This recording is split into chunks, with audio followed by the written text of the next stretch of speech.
All right, everybody, welcome. Have another live one here, live stream on Crypto Voices. Alec, what's going on, buddy? Happy Wednesday.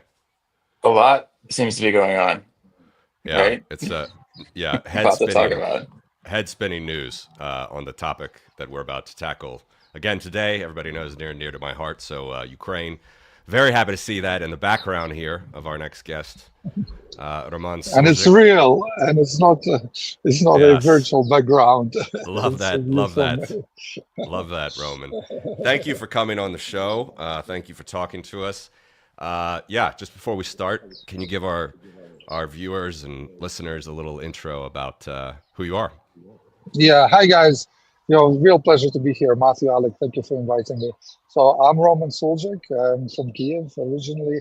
Was studying here, second Ukraine mathematics in high school, and then I immigrated to the States. Spent 20 years, New York, London. I was, first an IT professional, so near and dear to your main topic of the conversation. But then I sold my soul to the yellow devil and became a trader at JPMorgan. So I was actually an exotic derivatives trader at JP in 2008 when we blew up the world. Sorry about that. We didn't mean to. I always say that we flew wooden rockets filled with gunpowder into space, and then at one point it all just exploded.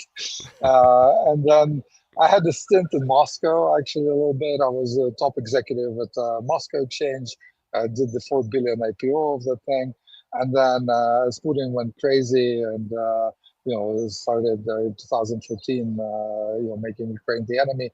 I returned to Ukraine, and now I'm here. I'm basically, I was a member of supervisory board of Privat Bank, largest bank in Ukraine, and now I'm just doing, investments. I have a Miltech fund that actually helps bring the victory closer, and my ultimate goal is after the victory, is how do we get 50 to 100 billion of real Western capital, like Western companies in here, to basically help us build a normal European country so Russia can never attack again. So, real pleasure being on the show.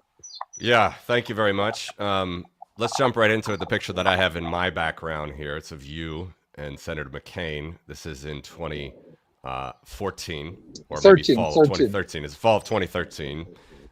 Yeah, so could you tell us a little bit about this one?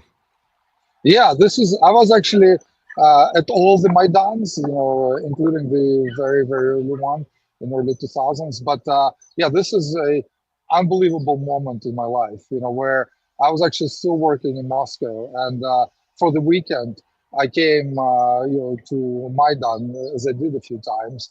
And the first thing I did, I went to Mikhailovsky Cathedral, which is actually right there. This is Sofia, and Mikhailovsky is like 200 meters from here. And that was the place you saw all of these pictures where, as the Maidan started, it started with police beating up students, whatever. And these students, these beat up students, they ran to this Mikhailovsky Cathedral. And there were these pictures of these bloodied students lying on the floor and monks walking amongst them. And then the police tried to storm the cathedral. And the monks went and created a chain and didn't allow the police in. And that was that started Maidan, because then the next day the cathedral was beating its drums, beating its bells, and that was the first time it beat the bells since the Mongol invasion 1,000 years ago. So 1,000 years ago, and instead of 500 students that these guys beat up, 100,000 men showed up. And then the next day, 200,000 men showed up. And that's how Maidan started. And I went to the cathedral and I asked the monks, how was it? And one of them just looked at me. I don't know if I can say it on the show. And he looked at me and said, seriously? You can. It was fucking scary. It was like, and so I left some money for the cathedral. And as I walk out, I can see these American limos pull up. And my friend who was with me, who took this picture, he said, this must be from the embassy. And I said, but I heard McCain is in town. And then Senator McCain, together with the Ambassador Payet, they just walk out and ambassador is telling him something. But I can see McCain wants to talk to somebody on the street, and there's some guys warming their hands on the barrel, like with fire. It's pretty cold outside. And I just ran up to him. I just ran up to him and I just said, Mr. McCain, thank you for coming to our country. And he was like, what are you guys standing here for? And I said, we stand for our dignity. You must understand that because you spent all of these extra years in Vietnamese prison because you didn't want to get exchanged out of line. And McCain just melted. After that, he just melted. And he was like, have you been here long? And I just arrived from Moscow that morning. And I said, no, I haven't been here long, but the other guys have. And, he was basically, the ambassador was telling him something, and he would always turn to me and would say, like, is that true? Is that how it is? And I would be like, yes, that's true. And it was just such a remarkable moment. And then later, I'm telling you, it was just like really like, I mean, to be there in the presence of this person who I feel is one of the greatest people of, last few generations. It's like, touching hand of Churchill or, Kennedy. I mean, it was just unbelievable. And later, our foreign minister at the time, he knows me, we kind of know each other. He said, Roman, it was just so unbelievable. So the ambassador later came up to me and said, who was that guy who spoke to McCain? And he laughed and said, oh, that's our Roman. He's like, well, no, he said, after that meeting, McCain thought that every Ukrainian is just like an American. They speak perfect English. They know about his history. They only dress funny. So that was his life. And you can see the coat I was wearing. So it was an unbelievable experience. Yeah, that's really amazing. I mean, I was there.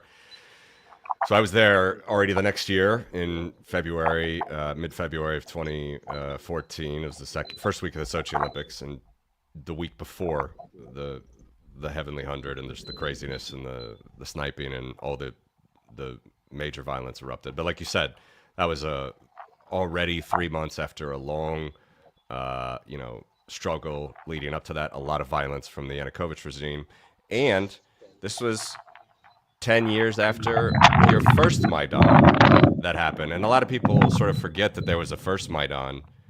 You were at that one as well. Could you just mention a little bit about that? Yeah, I was still working as a trader in, no, not as a trader yet. I was in IT in New York. And, as soon as Maidan started, it started kind of also with, the election results being stolen, announced. And I just called my boss, actually, it was Saturday. And I said, I'm taking a week off and I'm going to Kiev. And so on Sunday morning, I was in Kiev. And, they were just setting up. It was snowy and people were just setting up the first tents. People from Lviv came and they were setting them up. And I'm telling you, it was just like over the decade leading up to the Maidan, I was living in America. But every time I would, like once or twice a year, I would come back and I was getting more and more depressed because, people were sliding back into the Soviet Union stuff. Like I would come back to Kiev from, flying through Frankfurt or whatever. And, I would see the eyes of the people and they again looked like these bleak Soviet eyes. Like people were getting like beaten down, like they weren't feeling good. And when I flew to Maidan, like I saw the eyes of the people and the people were feeling free again. It was just like you couldn't tell the difference if you were like in London, Frankfurt, New York, or Kiev. Like the eyes were alive. We felt like, people felt that this is again our chance to get our freedom, to move away from Russia, move closer to the European Union. That was just, absolutely like unbelievable feeling. And I remember, this is for us.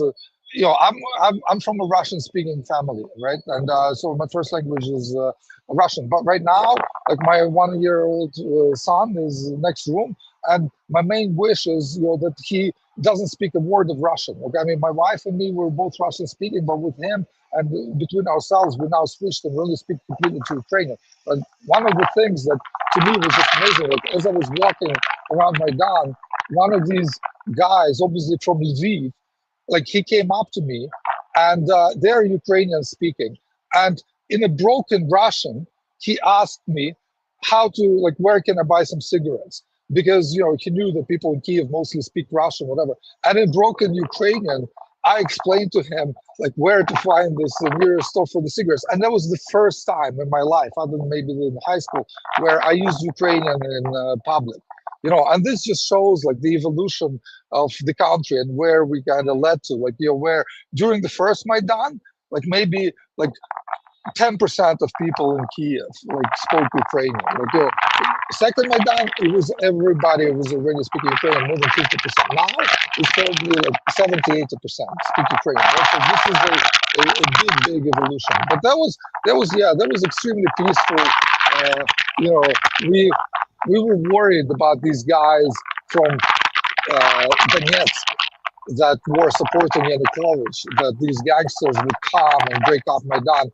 And one night, I was standing in a human kind of chain around the cabinet of ministers, and this really rowdy group of the gangster-like types wearing all blue. We were wearing orange, and they were wearing blue.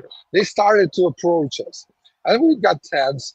And then one of the guys, like, separated and came up to us, and he said, "Guys, look, these are, kind of my gang, and we were paid from Donetsk, like, to come here and cause trouble, and I'm the leader of the gang." And I told the guys, I said, take the money, like, drink, hit on girls, like, do whatever you want, but don't touch anybody. So don't worry about us. We'll be okay. So that was just very moving. Like, even those guys, they kind of felt that, something was changing, and they didn't want to disrupt it. So it was just also an amazing moment of unity. But that just shows how painfully and, how long has been our process of moving away from Russia and finding and developing and understanding our Ukrainian identity. And, so there it was peaceful. Next Maidan, we lost 100 people. Now we're losing like 100 times more in this outright war. But this is actually our war for independence. And we will never go back to Russia. We will never become part of that Soviet slave state, as I was mentioning before, the eyes of the people. Like, we just, we're free, we're European. We're not gonna go back to this, to this concentration camp that is, that is Russia.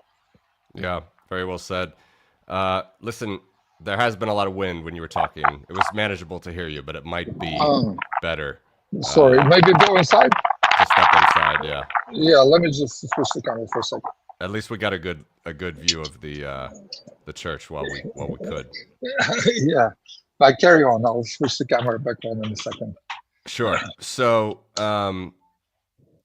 obviously a lot of threads to pull on there, and there's so much current news that I want to discuss with you. But maybe you can just quickly talk about how, one of the things that bugs me the most is how, you have a pedigree in the U.S., right? You worked in Wall Street. You have you speak very good English. John McCain loved your English. He loved the way that you interact and everything. So there's a lot of Americans, obviously, that listen, to this show as well, disproportionately compared to Europeans.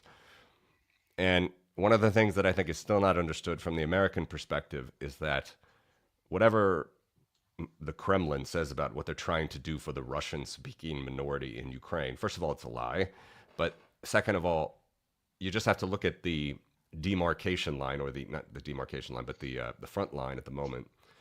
And all of the towns that are on the Russian side, which they have quote unquote liberated, they're just completely smashed and destroyed and just bombed to hell. And I can't imagine, if this was a majority Russian speaking part of Ukraine, I can't imagine that they feel very good about their liberators. Do you think that that's just a pure narrative from the Kremlin, or do you think today there's still people behind the front line in the Russian side that are glad that they have just had their homes destroyed by the Kremlin? Well, obviously they're not glad that the homes were destroyed, but some, especially elderly people, they were much more susceptible to Russian propaganda, and missing And this is again this narrative that they're playing in the Soviet Union and Russia. Why they kind of attacked us? They're doing all this nostalgia for the good old days of the Soviet Union and why we're going back to that. And so these people want to kind of transfer back into their youth, and they kind of feel that this Russian reincarnation, this cosplaying of Soviet Union, gives them that. So definitely a lot of, as I said, especially elderly people felt that, oh, like if Putin comes, there's going to be order there, whatever. But I don't think any of them actually imagined like how kind of barbaric and how awful, and what would actually transpire for this. So if I may, it's also like the evolution of the country, like whether people inside like realize that Russia is existential enemy. Like, so in the 90s when we got our independence, maybe 20-30% of people, especially in the Western Ukraine, realized that. After the especially second Maidan, I think it tipped, and after they took Crimea, and maybe 60-70% started to understand that. But there was still, even after Crimea, there was still 30% that would vote for pro-Russian parties and say, well, no, we need to be like friends with Russia, we need to kind of join up or whatever. And after the full-scale war, like that shifted to like 95% of people now understand that Russia is an existential enemy, but there may be still 5 that believe in this Russian narrative that is often translated by some mouthpieces in the US as well, that, oh no, we provoked them ourselves, this is our fault somehow, we shouldn't have wore this short skirt, then we wouldn't get raped, like this type of stuff. I mean, it is ridiculous. But look, I mean, even if I throw it back at Europe, right? So you guys in Latvia, Lithuania, Estonia, you understand, right? Majority of people, maybe 80%, 90% understand that Russia is an existential threat. Poland understands that, right? Some other kind of Slavic republics. But if you go further west, Germany doesn't understand this still, right? And if you go further, Spain, whatever, they don't care. So we are extremely, extremely grateful for all the help that Americans and Europeans have given us, especially you guys. Without you, I wouldn't be here. We wouldn't probably exist, as a nation. So it's all like thanks to you. But as I said, it was a very painful process for us also as a nation to form and to understand that we don't want to be anymore part of this Russian kind of sphere of influence and control. And because we were so slow to understand it, this is why we're paying such a terrible price for it right now. But it is an inevitable historical process and not forced by some external agents, whatever. It's our internal evolution. And it's similar to maybe how America got its independence from Britain.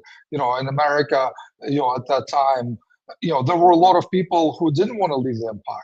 And majority of them after the War of Independence immigrated to Canada.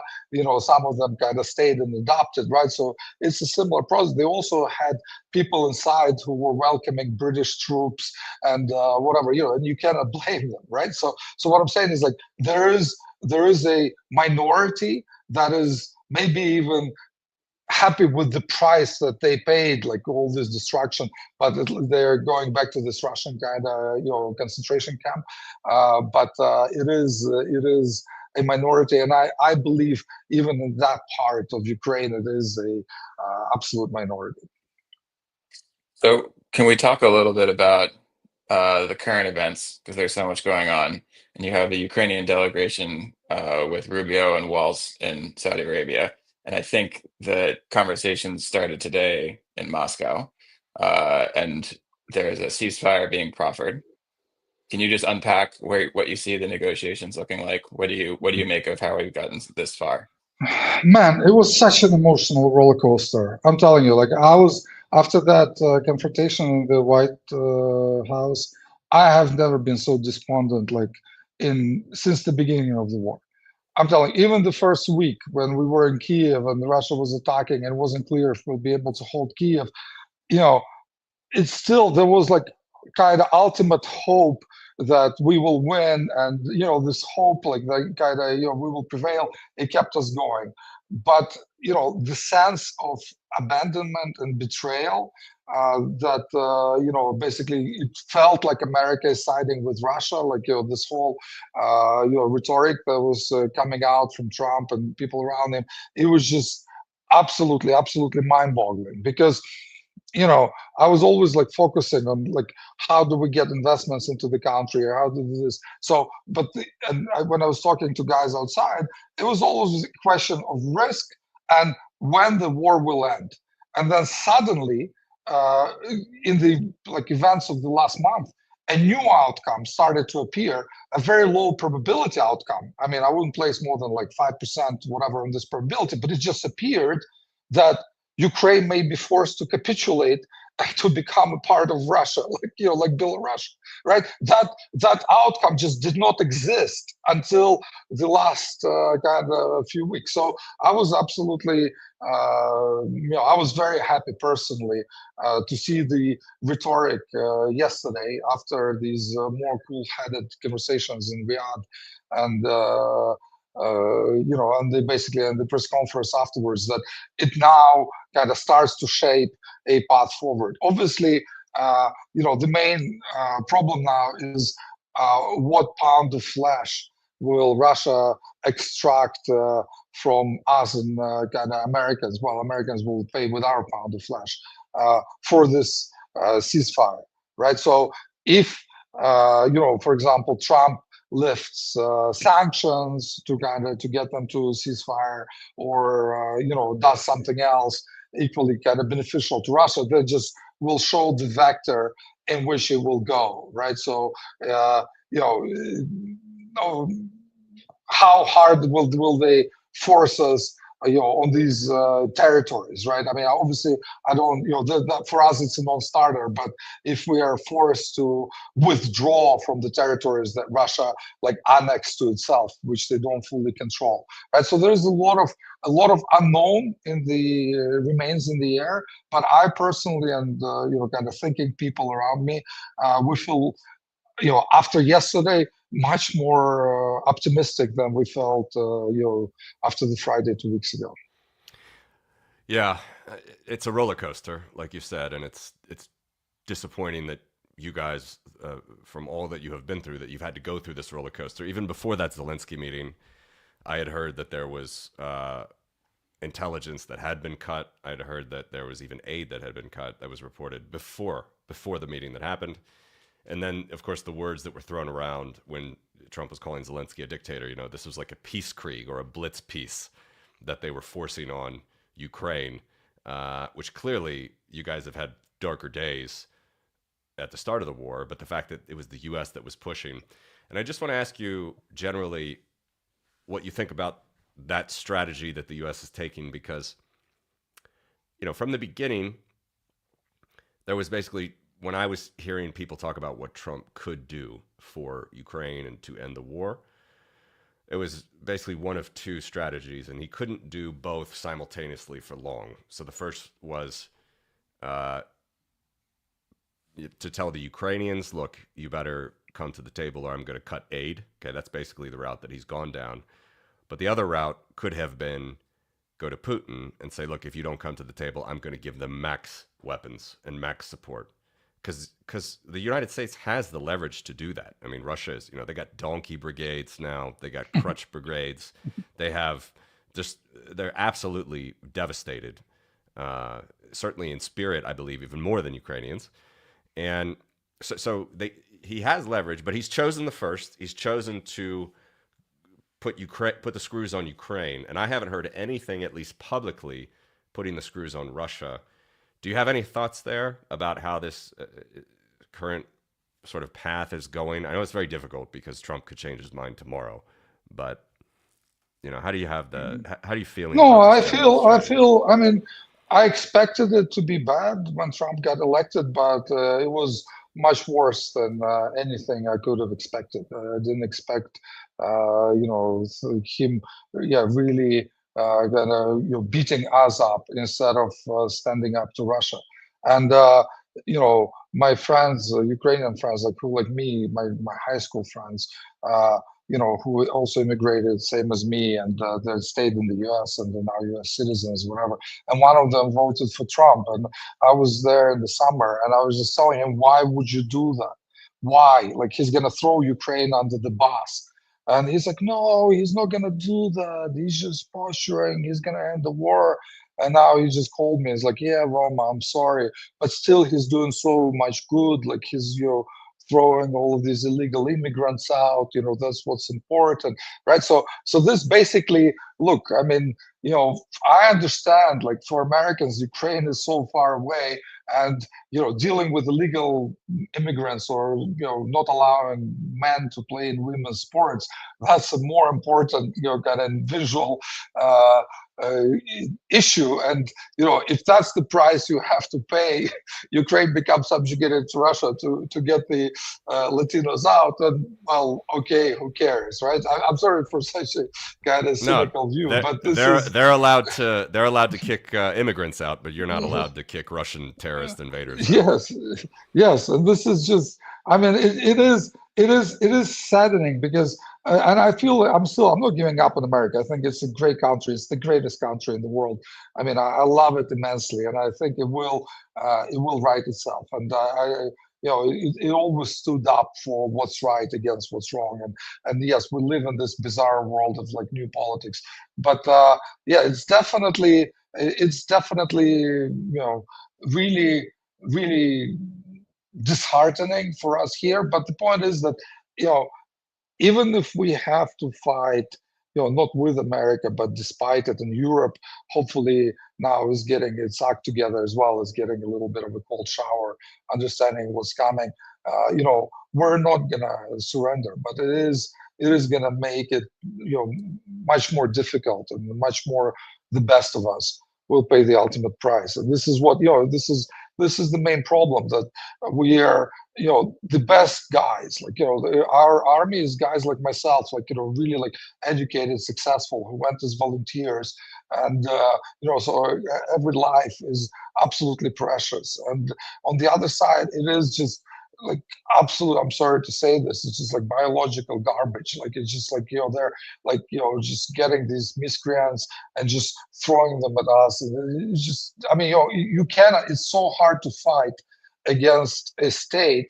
It's like North Korea, where you value human life. You have a price on human life, like whatever it is, it's positive. You value every life. And the other side, their value on human life is zero, or maybe even below zero, like where they're throwing prisoners at you, or whatever. And it's just such a equation where we felt that, okay, we felt in the Soviet Union when we fought the 10-year war in Afghanistan, and Soviet Union lost maybe like 50,000 people, and it was extremely painful. Everybody knew somebody who died, and like there was a massive, even inside of the Soviet Union, there was a massive desire to end that useless war. Whereas in Russia, like right now, there's like zero desire to end the war. Like the people, actually, this is why people say, oh, this is Putin's war, whatever. It's not Putin's war. It's their kind of national war. They're absolutely happy to sustain this, almost like 500,000, or soon maybe 1 million of casualties. And to me, it's just absolutely mind-boggling. I'll tell you, like because I have this Miltech fund, I was at the front in Kharkiv a few weeks ago. I met with the commander uh, of the front, and we were bringing some companies that we invested in, like some technologies, getting the feedback from the guys at the front, on these drones and stuff like that. And the guy actually spent a few hours talking to us, and I asked him. I said, how, what do you see motivation on the other side? And he said, look, the last time we took a prisoner who was really kind of pro-Putin, like Hitler says, type guy, like who's really like brainwashed. Who's like, we need to kill these Ukrainian Nazis, whatever. He said that was about 3 months ago, and he said I talked to him. It was very interesting to to just see what's in his head. He says 99.9% of the people we capture, we ask them, why are you fighting? They're like, oh, I had debts, I needed to pay them off, I'm an alcoholic, I'm a drug addict, they took me from this drug rehabilitation center and sent me here. I mean, it's just mind-boggling stuff. So Yeah, yes, I'm and sorry for if I people, just no, went for off people that, tangent, but yeah, I was looking actually for some pictures of some of these guys. I mean, it's hard to you find it on like Russian Telegram. I'm not collecting a lot of these, but some of these guys, I mean, they're complete. It's just devastating to look at these Russians that have been captured in the recent months. They like you said, they don't even look human. I mean, they're so alcoholic. They're so degenerate. It's really bad. They're just throwing anybody and anything that they can at Ukraine. yeah, and So look at this Pokrovsk. Sorry, I'll just say, like the guys at the front tell me that our kind of loss ratio was like 1 to 7, like 1 to 7. This is like in modern world. This is just mind freaking boggling. This is like when America bombs in Afghanistan and Iraq. These guys who live in huts and wear slippers, like they get like 1 to 20. Roughly, like we're getting 1 to 7. This is not two equal armies fighting. Like even like this Somme, Verdun, whatever, all these offensive, it was like 1 to 5 at the most, 1 to 1.5. Like on one side or the other, it was just like 1 to 7. So it just shows that they're just throwing these waves, and it's very hard, yes, like to resist when you're valuing human life and the other side doesn't. so to in a ceasefire, like for whom is a 30-day ceasefire better? Like who gets the advantage in a ceasefire? Look, I mean, it's very hard to speculate, but I mean, and I'm obviously not in government position, right? I'm talking to you as a absolutely private individual. For us right now, I think that majority of people will accept the fact that yes, we don't have enough force to push them out, physically. I mean, frankly, compared to Kiev in 3 days, the fact that we held them off for 3 years, and yes, they managed at the cost of 500,000 lives capture some of our territory.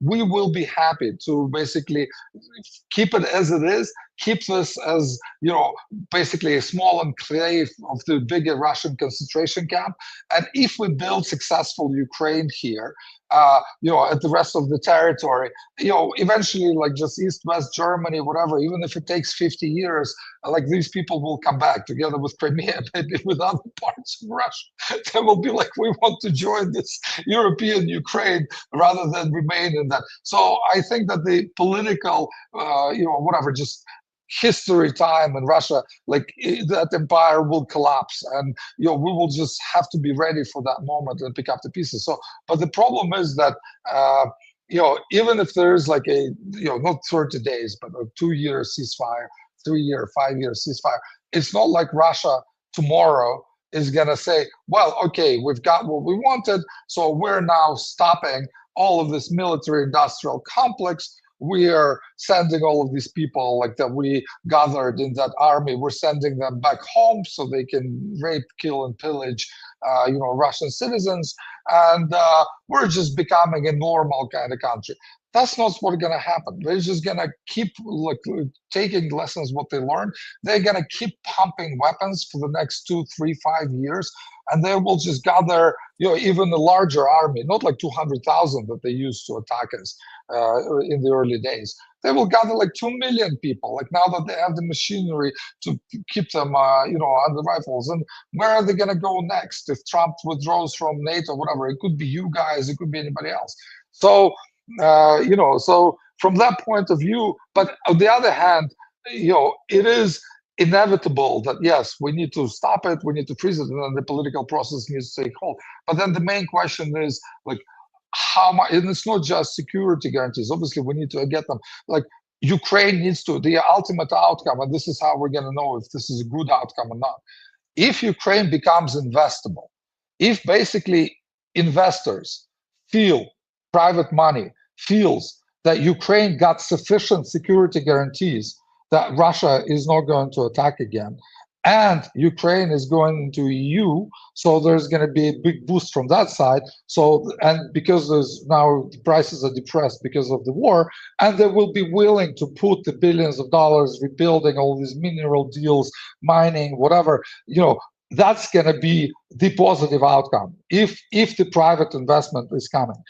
If the private investment is not coming and we have a ceasefire, even if it's a permanent ceasefire, but people don't believe in it because they're not willing to invest, so Ukraine remains on life support through your tax contribution, European Americans, like this type of stuff, then Putin will see that this is just a victim that's left for it, like ripe for the taking. So he'll just take this breather and rearm and attack again. But obviously, we're not going to sit on our haunches too. Like even if we become investable, part of the reason why we would become investable is because we will be the best army in Europe, and I don't know, maybe after US and the world, right? I mean, we will keep a massive army, maybe 500,000 guys. We will use all of these technologies that we've built, all these drones. We will arm them immensely. So to be prepared for the next time. So even if US abandons it, that we will be like too hard for Russia to kind of attack again. But as I said, because they're crazy. And they're run by a crazy dictator, and people fully rallied behind them. It's all bets are off. So look, I don't know who ultimately is going to be the beneficiary in the historical perspective, but I feel that for us, the fact that we held for these 3 years and we still remain an independent state is already a massive victory, and we paid a too high a price for this, but. That's the result. If the things end the way they are right now, and sanctions continue on Russia, and Russia continues to be a pariah, then it's a decent outcome. If sanctions are lifted from Russia, and Russia is reintegrated into world economy, into Europe, America starts doing business with them again, and Ukraine becomes an investable, then that is going to be a defeat for us. So, do you see the Chinese having a role in making a peace in a post-war environment, or maybe better yet, what's been their role in supporting Russia in the war? Like, where are they geopolitically in this strategy game? Jude, you're talking a little bit above my pay grade, so I can tell you my thoughts, obviously, but these are just kind of reminiscence of an ex-trader. Even though, yeah, you can never be a former trader, you're always in the market. But look, I mean, the China is the primary beneficiary of everything that happened. Russia is weakened, the West is weakened, America is losing its high moral ground. So the optionality for China has increased tremendously. Like, I mean, it can basically, attack Taiwan any moment. It can, if there is a disruption in Russia, if there is like Putin dies and there's a scramble for power, whatever, it can go and recapture some of historically Chinese territories inside Russia. Like, on the Far East in Russia, in big cities, majority of population is already Chinese, right? They can just go in there and defend the local Chinese-speaking people and like take it over for Russia, right? So what I'm saying is like the room for maneuver for them had been tremendous. I don't see them stabbing Russia in the back right now, unfortunately, and kind of forcing them to basically withdraw from Ukraine, which they could if they just told Russia, we're going to stop buying your oil and supply, and you have to withdraw from Ukraine. They could do it. They have the power to do it, but I don't think they will. I mean, I think they're playing this 1,000-year game, so it's very hard to tell what their kind of plans are for Russia. But in terms of whether their scope of possibilities, where their optionality, because it's always like as a you always deal with probabilities and your room for maneuver. Like, for example, our room for maneuver after the event in the White House has been narrowed like completely. Like, we could only go into these negotiations yesterday and come out saying we and Americans reached some sort of deal. And it's a good thing that this deal is actually on the surface is okay for us. Just the ceasefire without preconditions, without us having to withdraw from any territories or whatever. So just the ceasefire as it is a good result. But we had zero room for maneuver. If Americans forced something bad upon us, we probably would have had to accept, right? So this is just, that's just the reality of where we are today. Whereas for China, the room for maneuver is just widened massively, massively since the beginning of the war, and especially since the global shift of American stance on Europe and NATO right now. And when you say that there's zero room for maneuver, obviously the night before the Saudi meeting, 2 nights ago, there was massive drone attacks on Moscow proper, and I think that was another sign from Ukraine that, look, we still have some fight left in us. And even though Trump said, you're holding no cards, I think Ukraine certainly has some cards to hold. But I know that it's hard. I know it's very, very hard. The question being, how close are you guys, do you think, to like exhaustion as a people? I mean, I know you really want a ceasefire, but no, it's not. It's not. Look, no. It's a look. It's not the exhaustion where we're like, oh, we're gonna throw arms up and surrender, right? It's just that we basically had some sort of equilibrium where we were holding the Russians, and it felt, if America and Europe steps up sanctions a little bit, if they just do a little extra push on Russia, it could topple, and we could actually see a very positive outcome where we regain the territories. They have some turmoil inside, the army collapses, and we could have had even that outcome, right? And what I'm saying, now that outcome seems pretty much impossible, and the other outcome, as I was talking earlier, appeared, where America may force us to surrender, right?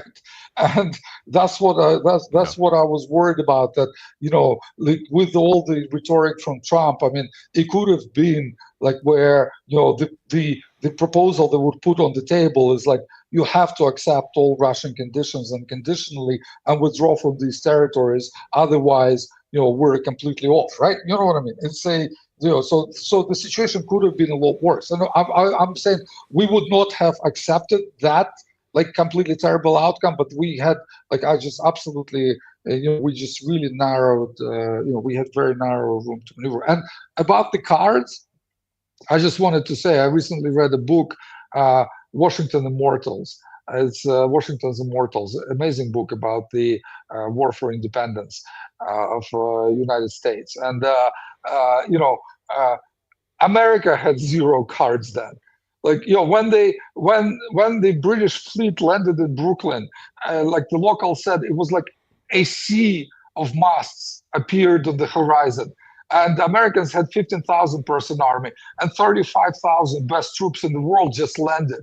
And Washington could just save his army and withdraw over Hudson and just march all the way to Trenton, and they had so little supplies, nobody in Europe would sell them weapons, because there was no point selling them weapons, because they didn't have any credit, because everybody knew they would lose to Britain.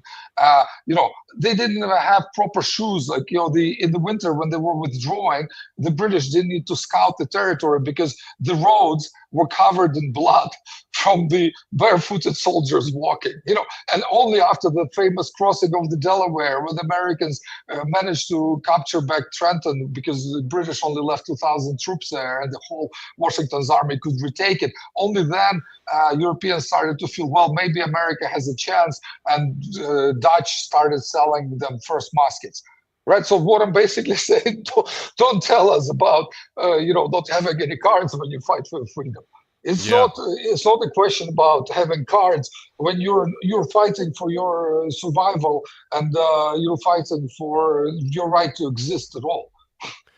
Well, and even more than that, I've said it many times, but there's nothing more American than getting help from your French friends in fighting for your independence. And the French supported the Continental Army for about 5 years, 2 years covertly, and they at the most decisive battles they had suffered more losses, more casualties in all ways.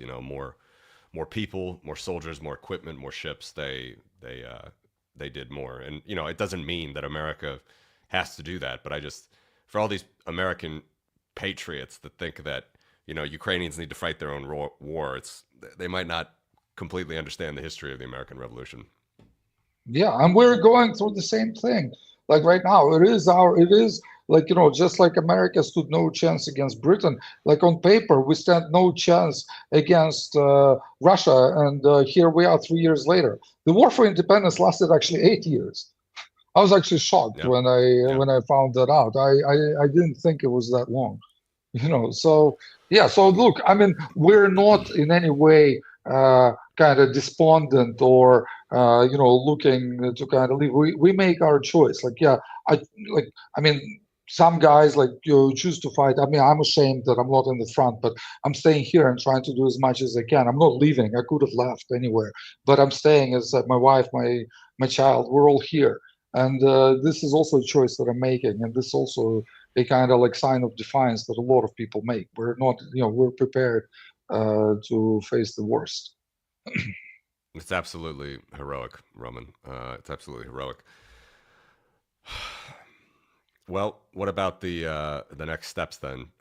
I personally am quite doubtful on this ceasefire. I think it was a smart move for the Ukrainians to offer it.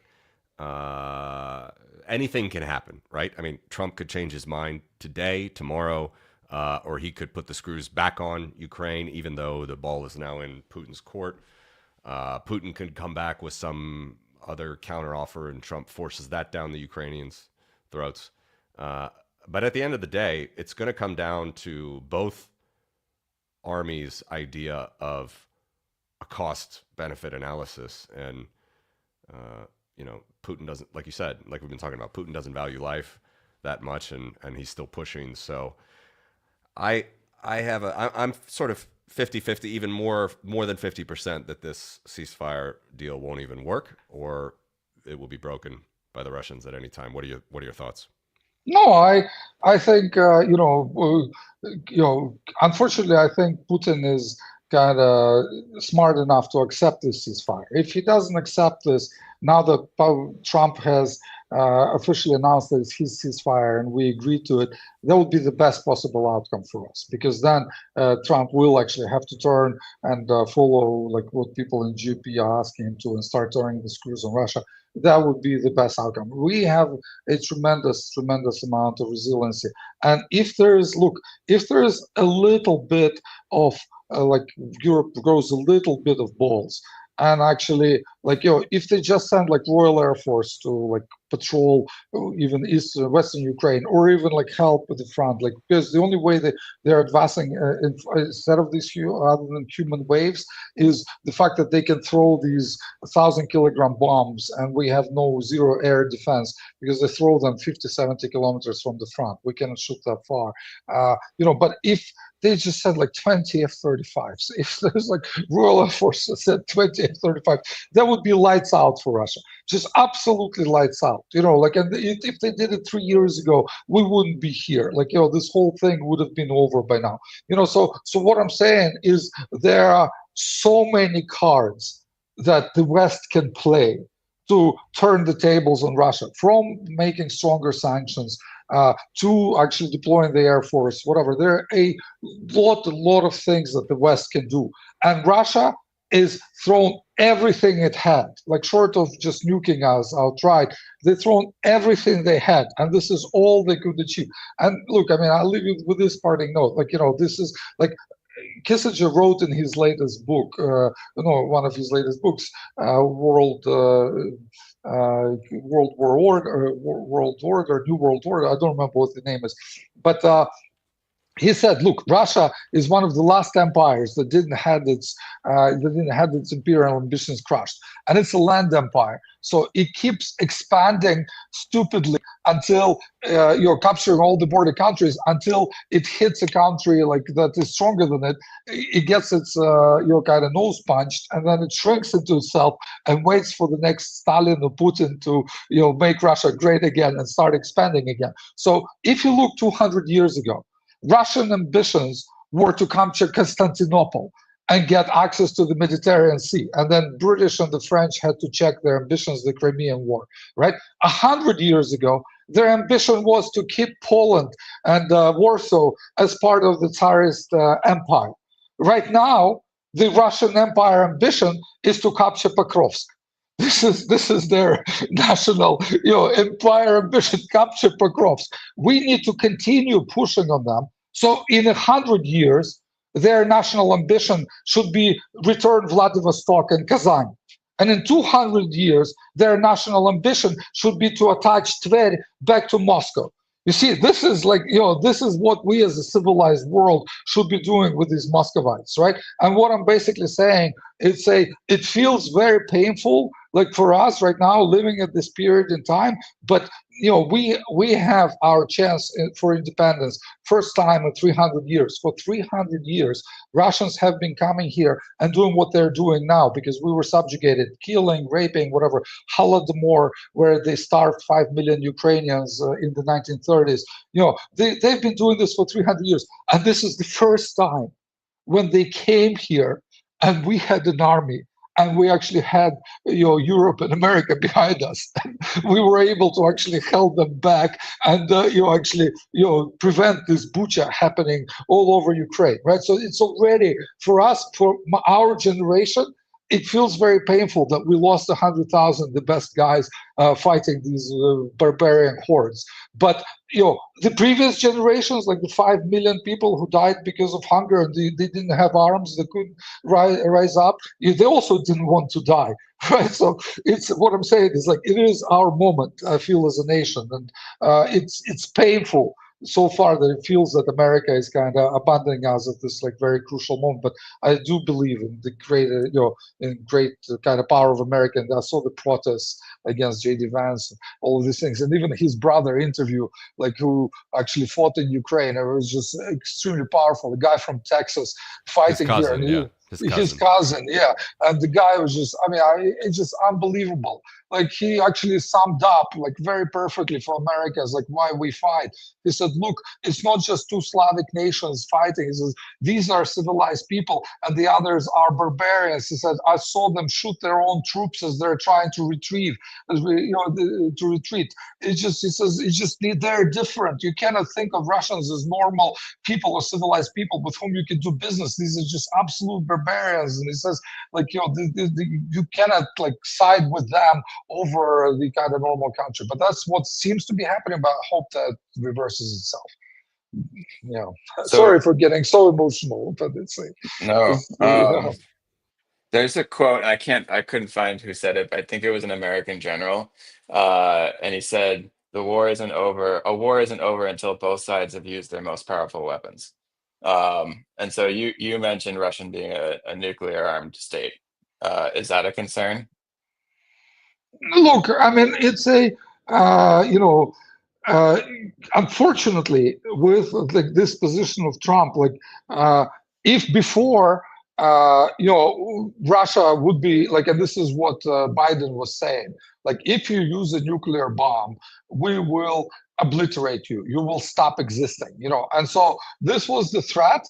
And frankly, as I said, for us to die in this nuclear bomb, but then you gotta die knowing that Russia will stop existing and stop being a threat to the rest of the world forever. Well, it's a sacrifice. Obviously, it's not pleasant if I have to die in this nuclear bomb or whatever, but that's the kind of ultimate price it's okay to pay. But unfortunately, with Trump, the situation has changed. I don't know if he'll retaliate if he dropped a nuclear bomb on Vilnius tomorrow. Are you sure that he will actually obliterate Russia even if he drops a nuclear bomb on that? So what I'm saying is yes, it is kind of scary, in a way, but you just live with this risk that they're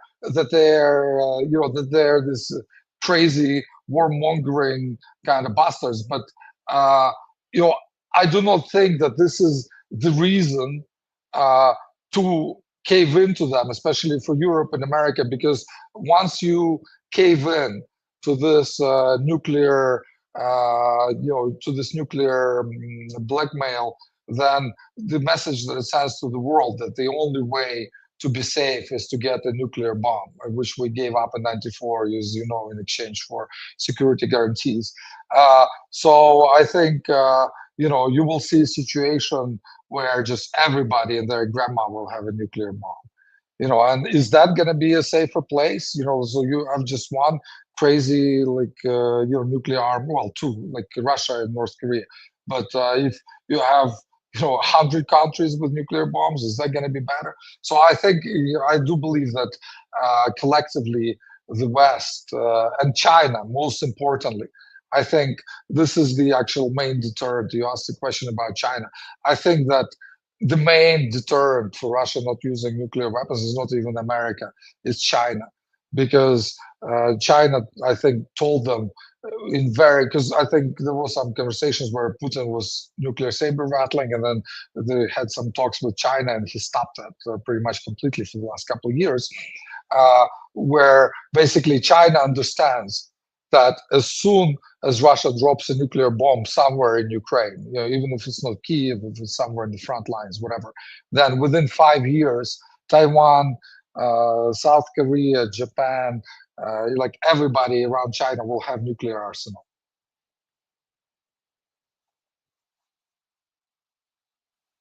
Yeah, I agree with that. Great point.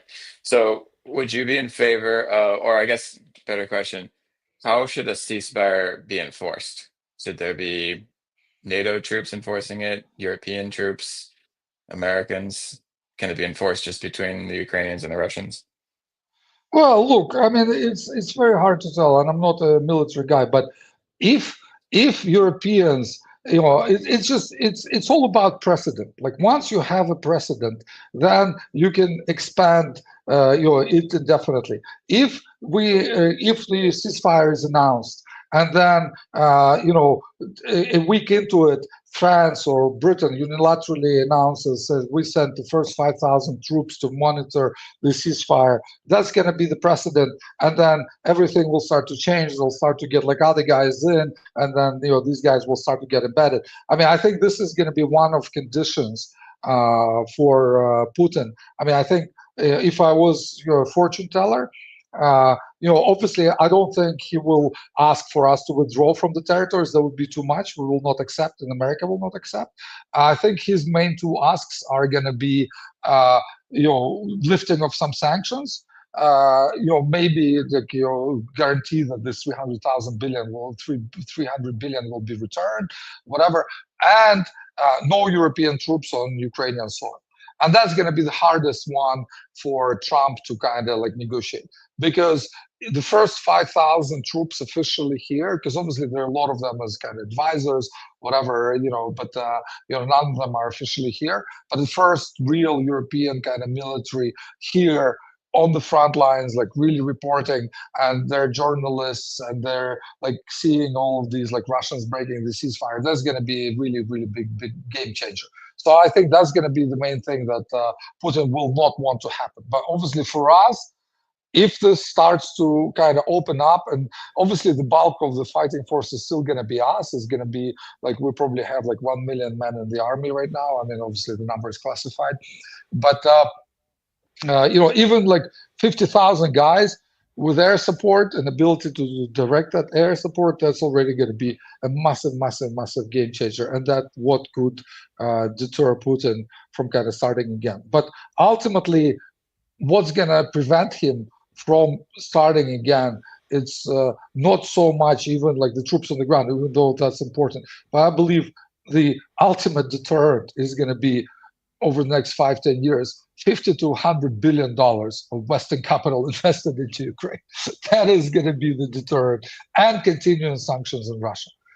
So if the sanctions continue for the next 20, 30, 50 years, even in smaller form, I agree that maybe some of the things will get lifted. But if Russia remains a pariah, if it remains like a North Korea, like Iran, for the next 20, 30, 50 years, then eventually it'll just collapse onto itself. And it doesn't matter, like even if it takes 100 years, as long as it remains a pariah, as long as it's not off the hook for what they've done. And we will be happy. As I said, we waited 300 years for this independence. Okay, we paid the price of, as I said, lives of the best of us and some territory. And if we have to wait now 50, 100 years to get it back, okay, fine. But if the rest of Ukraine becomes a prosperous European country, then the sacrifice of the guys is not going to be in vain. Yeah, well said. Look, I know you're a Wall Street guy, so I have a chart for you. Let me. Oh, whoops, that's not the one I want to make it larger. Can I see? I will. Yep, I will. 1 second. Okay, let me blow this up. So we have this is a progression of the military spend over the last 35 years. All right. Mm-hmm. Obviously, former Soviet Union had like nothing, but still, U.S. 300 billion per year, non-U.S. NATO 200 billion. Now, U.S. about $1 trillion. NATO is fine. Non-U.S. NATO, basically Europe and Canada and Turkey, 400 billion. This is unfortunately only of 2023. These numbers obviously going to still go up next year or 2024. We had this $800 billion package announcement. And again, most of that is for Europe, but of course some of that's going to be for Ukraine. It really is incredible to see. We have Russia now, 109 billion as of 2023. That's going to go up. Who knows what's going to be 150 billion plus, as you know, they have military spending inside of their sports ministry and all sorts of things that they don't even publicize. But still we have Ukraine here, 65 bill for 2020. Thanks to you guys. Thanks to you. It's mostly your help and American help. Well, yeah, I mean, I have another one that shows European spending has always been ahead of American, and then for our American friends, 70% of the American aid is, for people that always forget this, it wasn't in, it wasn't money. In cash. It wasn't in cash. It was in old kit. Old kit, right. And then they hire and then they buy new kits from American factories. Yeah, so it's so bad that Trump is manipulating it because it's been such a boost for America. I bought Lockheed Martin stock. I mean, it's been doing tremendously well even in this sell-off. It's a European stock's better though. European. I don't have right metal. Should have bought it. But this is obviously this is all fake news. But look at how minuscule Russia is. Look at how minuscule and the fact that this whole big NATO and is afraid to basically just put the screws on these once and for all. I mean, this is the weakest Russia has been. We made them the weakest in the last 100 years. I mean, they've been a menace to the whole world throughout last 100 years. And now this is the chance to basically topple them over. And the fact that Americans are thinking about letting them off the hook, I mean, to me, is just absolutely despicable. And and the sanctions. I mean, just sorry to say this, but again, Europeans as well, how much they're continuing to buy oil and gas from Russia, whatever. I have some ideas about how to basically make permanent but painful, small but painful sanctions. For example, I was always advocating for mandatory disclosure of Russian exposure by all publicly traded firms. So if you have access to a stock market anywhere in the Western world, you just have to declare to investors how much taxes you pay in Russia, because that taxes goes towards killing Ukrainians, whatever. So just one number. How much taxes do you pay in Russia, right? And so I've been pushing for that. I mean, a lot of people picked it up, but it's still nowhere. We still don't have it. And I remember last year in Brussels, there were these top sanctions guys, European officials, and I was basically pitching this idea. And I said, guys, obviously sanctions is not a kind of it's a kind of function. There's 0 sanctions and then there's 100% sanctions, right? And I'm not saying that 100% sanctions would be the regime where it's fighting NATO, it's already fighting you. But I'm not asking to do all of that, but just do some of that. Just imagine what the 100% sanctions would be. I said, imagine if Russia gathered these 2 million people and they went across the border and they occupied Vilnius, and it takes you a year to fight them back, and while Vilnius is occupied, what is your trade regime with Russia? Or imagine they dropped a nuclear bomb on Berlin. Like, would you continue trading with them the way you do right now? Like, if that situation happens, what would your trading regime with Russia look like?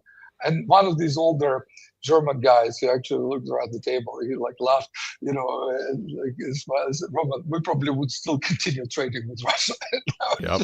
Well, at least thank you for your honesty, right? So, but that's the way. Obviously, that was a joke, but that's the reality. Like, even Europe have not stepped up enough to understand what would be the total economic isolation of Russia and moved in that direction. Because I always keep saying, the world GDP today is about 100 trillion. Russia GDP is 2 trillion a year. Like, even if you cut Russia off completely, it's only 2% of the world GDP. It's nothing. It's like, it absolutely would notice. And I'm not even saying cut them off completely, but if you do sanctions that meaningfully cut their GDP by 100, 200 billion a year, that's already going to be a huge, huge impact. And they will stop being a threat to the world. And you wouldn't need to spend any kind of lives, whatever. You will just lose a little bit of money from the companies that used to trade with Russia. But I'm just saying that basically what I'm, so the ultimately, like the kind of goal is, yes, stop the hot phase of the war, but do not let up the kind of cold economic war against Russia, but actually continue to strengthen it. And unfortunately, this is what Russia will try to get from Trump, and may be able to get it. But I just hope the Europeans who understand that Russia is an existential threat, as I was talking earlier, will continue this economic pressure. Yep. One more, just for goodness sake. Whoops. There we go. There's GDP for you. This is IMF estimates as of 2025. So you got United States 51% of the pie, non-US NATO 45, Russia at, like you said, a couple percent, 2 trillion. Yep, 2 trillion, and Ukraine is 200 billion. Yeah, so we're 10 times smaller, and we managed to hold them up, obviously with your help. But like with the Europeans or whatever, Americans, Russia is just absolute peanuts, and they've shown that they do not deserve to enjoy the benefits that are provided by the free world. Like, they just do not deserve this. Like, they do not deserve to be, these barbarians do not deserve to be part of the civilized world, unfortunately. And they need to be like put in their place. And this is what I'm saying. It's like, it's testing out these economic weapons, like this mandatory disclosure of Russia exposure on Russia. It's just such a good guinea pig. They made themselves into a guinea pig. Like, test various sanctions, like see what works, see what doesn't. And then, for example, China starts to threaten Taiwan. And America comes out and says, you know what, from next week, all American companies, whatever listed in America, have to report how much taxes they pay in China. Just to kind of like, just to give the investors the idea of risk that will face or whatever. And then, imagine that then Templeton or, CalPERS comes out and says, we're now Russia free fund, or we are China free fund. We do not invest in any company that pays taxes in Russia or China. Would that have a detrimental effect? Would that have a kind of, an effect to basically prevent them from doing evil things, right? I'm just saying that the power of the market, we live in a capitalist world, and the power of the market is vast. And unfortunately, the fact that we're not using that power to the fullest extent is actually very, very disheartening to me, that we're kind of continuing to treat Russia as it's like laissez-faire, that they can enjoy the benefits of the free world, like access to the capital markets, and not abide by the rules. So that's what's very painful to me sitting here in Kiev. Yeah. And they have China. You see, I added China to the chart there, so that's nearly $20 trillion economy a year. They have them as their backstop for now, but like you said, China could just take back. They have disputed territories with Russia. They could take them back in a second. That would be the ideal outcome of this war. If China decides instead of Taiwan to, because if they need also a small kind of winning war, if China decides to take back like some of Russian Far East, that would be the best like possible outcome to everybody. Because let them let them deal with them because they need to liberate like Chinese speakers, right? There's a lot of Chinese speakers who are probably mistreated there or whatever. Yeah. Well, Roman, what do you think? Anything else to point out here? Economically, morally, news-wise, what's happening in Ukraine as of late? No, guys. I mean, you've covered so many topics. I mean, Matthew, like, I mean, I'm so like happy to be on your show and have a chance to basically to tell you what it feels like from Kiev. So I'm extremely grateful to you and your audience who have listened to us for this last hour. I would just want to thank you for your support. Like seriously, guys. I mean, every time, like especially like Americans, like taxpayers, I know what it's like to basically, your hard-earned dollars go like God knows where to like help God knows what. But I'm just saying that it without you we wouldn't exist. As I said, like yes, we had an army, we had the will, but without your support, we would not be here. And it's a. I hope. I hope that we and I not just so I still, no matter what happens, I still believe that we will turn out on the right side of history, and Ukraine will be a prosperous, beautiful country, and you guys will be able to visit and enjoy these beautiful views and churches. And this, as I said, ultimate sacrifice that we paid is not going to be in vain. And I will try to do whatever I can to make that happen. Thank you, Roman. Inspiring words, really. Really appreciate everything, and I can't really add to that. Alec. Thanks for coming on. Yeah. Thank really you, guys. And yeah, anytime. All the best, my friend. I've been to Ukraine many times and want to go back, as soon as I can. And Slava Ukraine. Героям слава. All right. Take care. Thank you, guys. Bye-bye.